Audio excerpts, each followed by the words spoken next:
এত সুন্দর হয়েছে। প্রিয় দর্শক, আসসালামু আলাইকুম। রুহি মোমো কুকিং থেকে সবাইকে স্বাগতম। আজকে শেয়ার করব মাত্র 1 কাপ ময়দা দিয়ে বেকার স্টাইলে মুচমুচে খাস্তা বিস্কুট তৈরি করে দেখাবো। এই বিস্কুটগুলি বানানো খুবই সহজ, যে কেউ বানাতে পারবেন। ওভেন ছাড়া গ্যাসের চুলা তৈরি করে দেখাবো। আশা করছি আজকের রেসিপি আপনাদের কাছে খুবই ভালো লাগবে। রেসিপিটি ভালো লাগলে অবশ্যই একবার হলেও বাসা ট্রাই করে দেখবেন। বাসার ছোট থেকে বড় সবাই খুবই পছন্দ করবে, অনেক মজা করে খাবে। রেসিপিটি ভালো লাগলে লাইক দিয়ে দেখা শুরু করবেন। তাহলে চলুন রেসিপিটি দেখে নেওয়া যাক।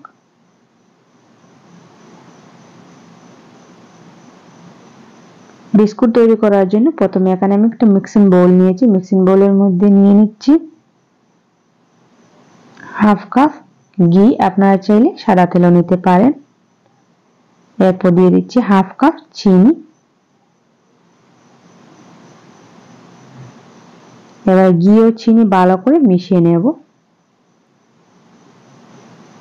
চিনিটা যতক্ষণ না গলে যায় ততক্ষণ ফেটিয়ে নিতে হবে। কিছুটা সময় নিয়ে এই কাজটা করতে হবে।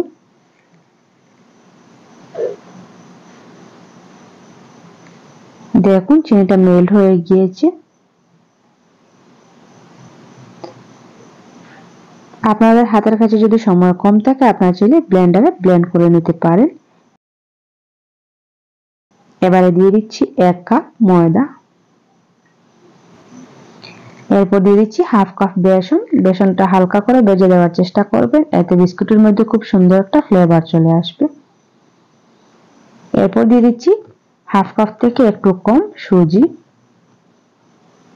হাফ চামচ থেকে একটু বেশি বেকিং পাউডার, সবশেষে দিয়ে দিচ্ছি সামান্য পরিমাণে লবণ। এবারে সবগুলো উপকরণ ভালো করে মিশিয়ে নেব। এই কাজটা কিছুটা সময় নিয়ে করতে হবে।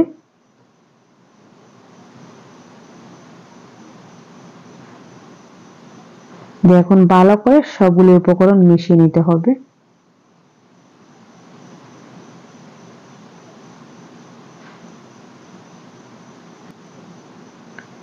যখন দেখবেন হাতের মধ্যে নিলে ডোটা দলা পেকে যায়, আবার আলতো হাতে চাপ দিলে ভেঙে যায়, তখন বলবেন ডোটা পুরোপুরিভাবে তৈরি করা হয়ে গিয়েছে।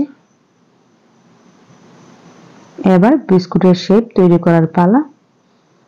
যে প্লেটে আমি বিস্কুট তৈরি করব সেই প্লেটটাতে আমি অল্প পরিমাণে সাদা তেল লাগিয়ে নিয়েছি। এবারে হাতের মধ্যে সাদা তেল লাগিয়ে নিয়েছি। একটু লক্ষ্য করলে বুঝতে পারবেন কিভাবে আমি বিস্কুটের শেপগুলি তৈরি করে নিচ্ছি। তৈরি করা খুবই সহজ, যে কেউ তৈরি করতে পারবেন।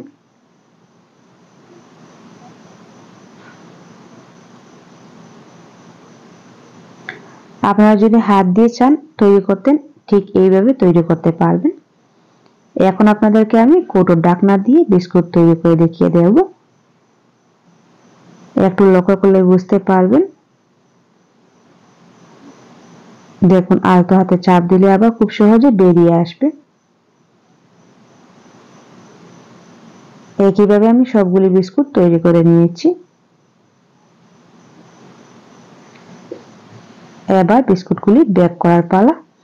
চুলায় আগে থেকে একটা কড়াই বসিয়ে রেখে দিয়েছিলাম। এবারে প্লেটটা কড়াইয়ের উপরে বসিয়ে নিয়েছি। এবারে ঢাকনা দিয়ে ঢেকে বেক করে নেব 30 থেকে 40 মিনিট।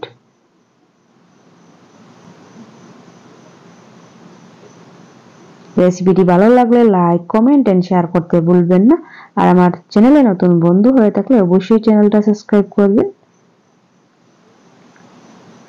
ঠিক 40 মিনিট পর আমি চলে এসেছি। দেখুন চুলার আঁচটা লো টু মিডিয়াম হিটে রেখে 40 মিনিট জাল করে নিতে হবে। বিস্কুটগুলি এত সুন্দর হয়েছে আপনাদেরকে বলে বোঝাতে পারবো না। ঠান্ডা হওয়ার পর আমি আপনাদেরকে দেখিয়ে দেব। এখন আপনাদেরকে ভেঙে দেখিয়ে দেব কতটা খাস্তা হয়েছে।